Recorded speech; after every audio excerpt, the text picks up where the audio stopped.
Welcome back to my YouTube channel. இன்றைக்கி சூப்பரான ஒரு சிக்கன் சன்னா மசாலா எப்படி செய்கிறதுன்னு பார்க்கலாம்.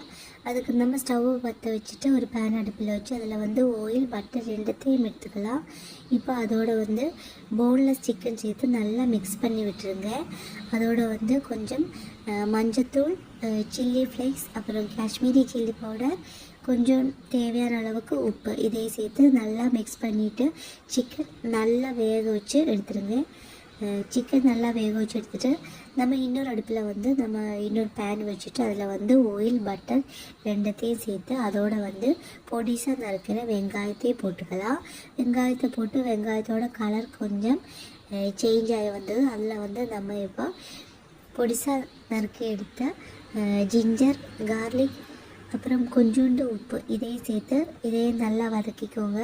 நல்லா வதக்கி ஒரு லைட் கோல்டன் கலர் அளவுக்கு அந்த கலர் சேஞ்ச் ஆனதும் நம்ம அதில் ஒரு தக்காளி, பொடிசாக நறுக்கிற ஒரு தக்காளியை சேர்த்து அதையும் சேர்த்து நல்லா வதக்கி விட்டு ஆயில் தெளிஞ்சு இந்த தக்காளியெல்லாம் நல்லா குக்காய் வந்ததுக்கப்புறம் அதில் நம்ம இப்போ டொமேட்டோ பியூரி சேர்த்துக்கலாம். டொமேட்டோ பியூரி சேர்த்து நல்லா மிக்ஸ் பண்ணிவிட்டு நல்லா மிக்ஸ் பண்ணி விட்டுருங்க. அதோட நம்ம இப்போ மசாலையெல்லாம் சேர்த்துக்கலாம்.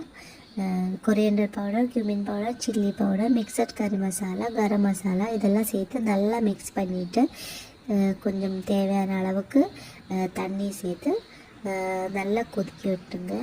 தண்ணி சேர்த்து கொதிக்க விட்டதுக்கப்புறம் நல்லா ஒரு கொதி வந்ததுக்கப்புறம் நம்ம இப்போ இதில் க்ரீம் சேர்த்துக்கோங்க. மில்க் க்ரீம் சேர்த்துட்டு இந்த கறி நல்லா சூப்பராக மிக்ஸ் பண்ணி விட்டுருங்க. இப்போ இதை நல்லா மிக்ஸ் பண்ணதுக்கப்புறம் நம்ம இதில் பட்டர் சேர்த்துக்கலாம். பட்டர் சேர்த்து பட்டரில் மெல்ட் ஆகி நல்லா மிக்ஸ் பண்ணிவிட்டு அதோடு நம்ம வேக வச்செடுத்த சன்னா சேர்த்துக்கலாம். சன்னா சேர்த்து அதையும் நல்லா மிக்ஸ் பண்ணி விட்டுருங்க. அதுக்கப்புறம் நம்ம முதல்ல தயார் செஞ்சு வச்சுருந்த சிக்கன் இருக்கு இல்லையா, அதையும் இதோடு சேர்த்து நல்லா மிக்ஸ் பண்ணி விட்டுருங்க. இப்போ ஸ்டவ் நம்ம கொஞ்சம் சிம்மில் வச்சுக்கலாம். நிறைய தீ வச்சு பண்ணால் இது நல்லா இருக்காது.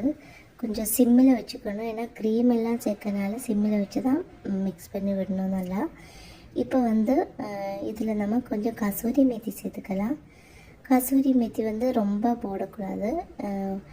லேசாக ஒரு அரை டீஸ்பூன் போட்டால் போதும். நிறைய போட்டால் கசப்பு வந்துடும், நல்லா இருக்காது குழம்பு. அதனால் கொஞ்சம் சேர்த்துக்கோங்க. கசூரி மேத்தி சேர்த்துட்டு நல்லா சூப்பராக மிக்ஸ் பண்ணி விட்டுருங்க. அப்புறம் நம்ம இதில் கொஞ்சம் மல்லித்தலை போட்டுருங்க. மல்லியில் போட்டு